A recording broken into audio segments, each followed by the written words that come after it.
Bonsoir à tous, bienvenue dans le 1945.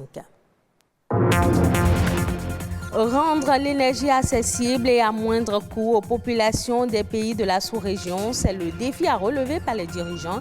Et pour la concrétisation de ce projet, la création prochaine du marché international de l'énergie est envisagée. Les détails à suivre. Un centre de transformation digitale est en gestation au Bénin. Objectif, rendre plus moderne et performante l'administration béninoise. Un atelier de planification stratégique du projet s'est tenu à Cotonou. Le compte rendu dans un instant. Faire du reggae n'est pas uniquement un genre musical adopté par certains artistes. Le reggae a aussi une signification spirituelle et permet d'exprimer des idées. Ce 1er juillet, on célèbre le Reggae Day. Les résultats du CEP session de juin 2022 sont tombés ce jeudi dans la soirée. 81,70%, c'est le taux national de réussite. Le département du Borgou arrive en tête avec 87,45%. Le Koufo tient la lanterne avec un pourcentage de 53,4%.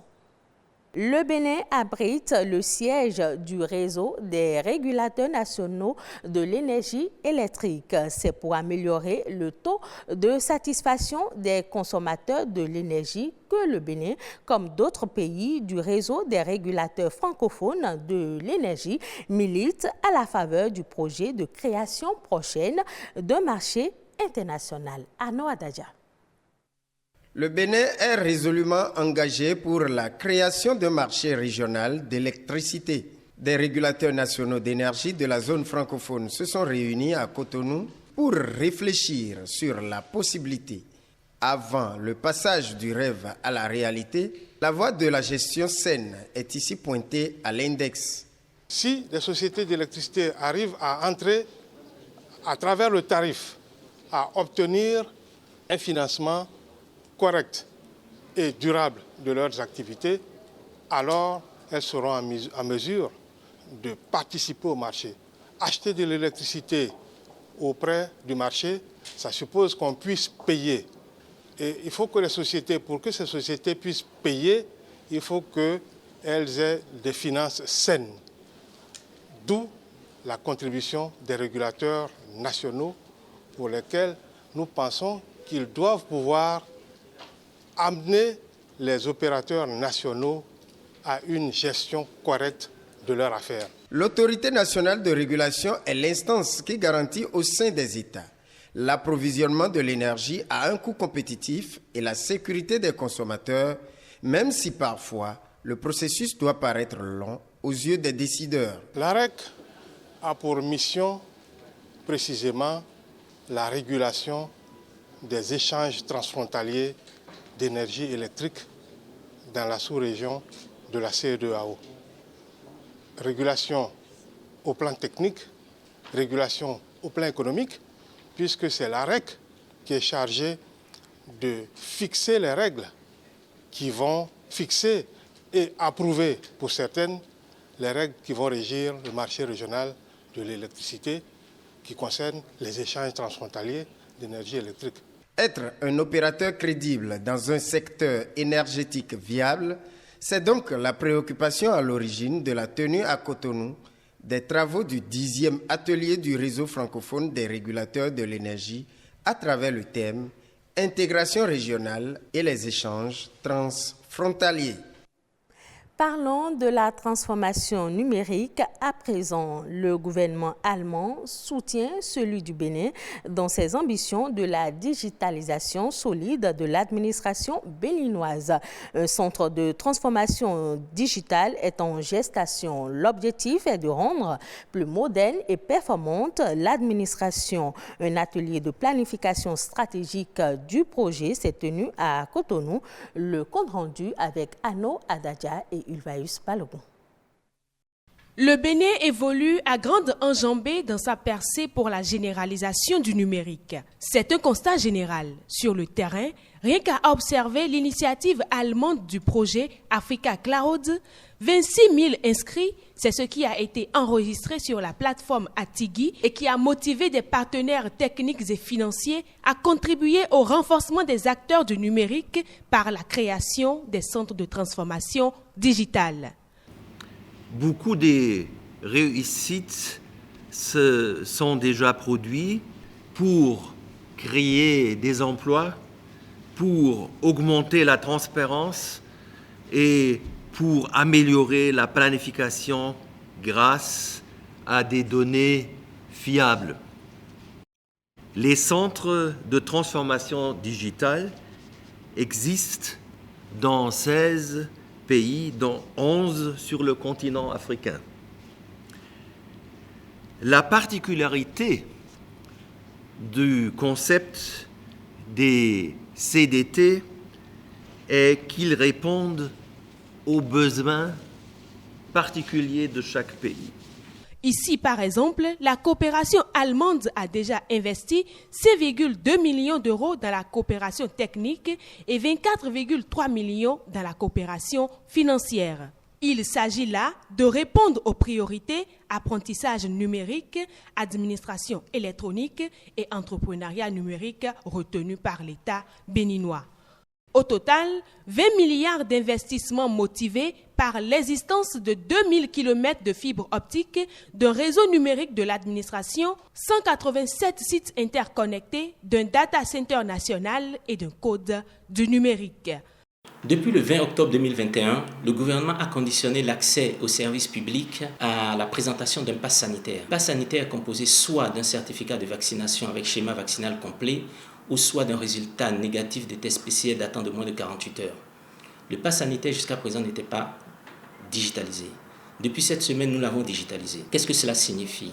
Cela signifie qu'un individu aujourd'hui, un citoyen qui va se faire vacciner, au lieu de recevoir sur un format papier incarné ces informations de vaccination, il peut les recevoir certes sur un papier avec un QR code qui est posé dessus, ou soit par email, de manière totalement digitalisée.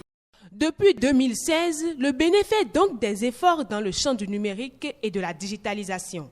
Ce qui fait dire à certains que la numérisation devient un potentiel de développement pour le Bénin.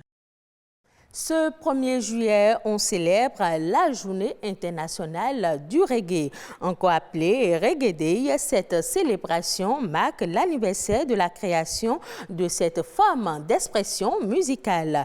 La musique reggae s'est affirmée et a conquis depuis 1968 le reste du monde. Nous vous proposons de suivre dans ce reportage le sens que ce genre musical revêt pour ceux qui l'adoptent. Sabirat Awo, Christelle Djomamou. Bob Marley, Peter Tosh, Tiken Jah Fakoly, Alpha Blondy, Saba Nazer, voilà quelques artistes et précurseurs de la musique reggae. Né dans les années 1970, ce rythme musical plein d'énergie s'est répandu un peu partout dans le monde.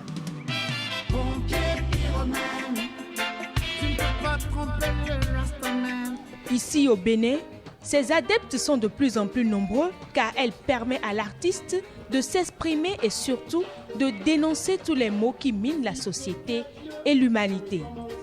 Le reggae est le moyen d'expression par excellence de ce que je ressens, de ce que la société rejette sur moi, des peines, des douleurs, des bonheurs que je lis dans le regard de la société dans laquelle je vis. C'est une musique d'éducation, de sensibilisation et de revendication. Le reggae est l'expression de l'humanité. C'est une musique déjà qui porte des messages de paix, d'amour et de lutte contre l'injustice. Reconnu comme un patrimoine culturel par l'UNESCO, le reggae est souvent lié à un mouvement spirituel et panafricain, le Rastafari. Qui lui-même est né en Jamaïque. Cependant, on peut faire du reggae sans être rasta. Aussi, le reggae ne rime pas toujours avec la consommation de la drogue. je ne prends pas de la drogue, je n'en ai jamais pris. De toute façon, mon organisme n'est pas assez fort pour pouvoir prendre la drogue. Nadiaï, comme on le dit, Nadiaï. Mais moi, je connais beaucoup d'autres reggaeman qui ne sont pas des drogués, enfin, qui ne prennent pas de la drogue. Dans le reggae, vous avez un aspect culturel, un aspect musical et un aspect spirituel. D'ailleurs, c'est le seul genre musical qui a un courant religieux. C'est vrai, moi je ne suis pas Rastafari. Les Rastas, eux, ils ont les dreadlocks et tout ça. Moi je ne suis pas Rastafari. On peut être reggaeman sans être Rastafari. Loin des préjugés, les femmes peuvent aussi adopter ce style musical, mais avec son lot de contraintes. C'est vrai qu'en tant que femme dans ce milieu, on est un peu brimée, un peu frustrée. Certains vont jusqu'à dire qu'elle n'a pas la voix pour ça ou voilà, elle ne fera pas le poids parce que le reggae c'est une musique qu'il faut faire avec la force, avec la rage. Et moi je dis non, pas forcément. Le reggae, on peut être tendre et faire du reggae. On peut chanter, on chante l'amour en zouk, pourquoi pas en reggae. Malgré ces exigences, il est toujours possible de faire du reggae avec douceur, car il est d'une grande importance historique pour les peuples noirs avec des chansons qui racontent les luttes pendant l'esclavage et la colonisation. Suivons à présent les informations au plan national. La Nation en bref porte la signature de Ano Adadja.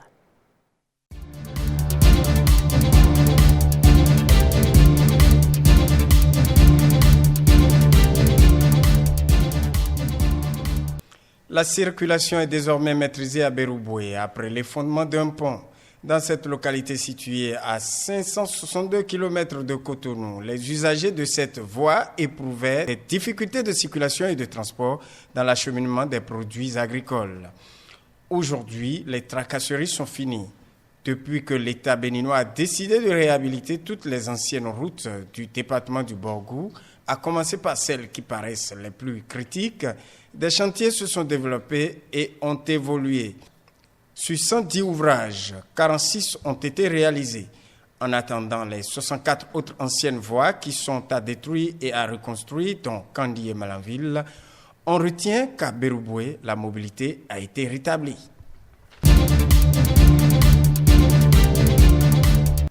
Un ouvrage littéraire pour dresser les règles de l'art en matière de construction. Titulaire d'un master 2 en entrepreneuriat et gestion des projets, l'auteur Valentin Amandji a mis l'accent dans son essai sur les articles clés indispensables à chaque type de construction. À l'en croire, c'est un ouvrage qui vient répondre à la demande d'une construction de qualité et devient ainsi une plus-value de formation des élèves et étudiants en génie civil et en BTP. CP session de juin 2022, les résultats sont enfin connus depuis jeudi. 81,90%, c'est le taux national de réussite. Cette année, le Borgou arrive en tête avec 87,45%. Le littoral et l'Atlantique n'impressionnent plus. Un changement de cadence qui fait du Koufo bon dernier avec 53,04%.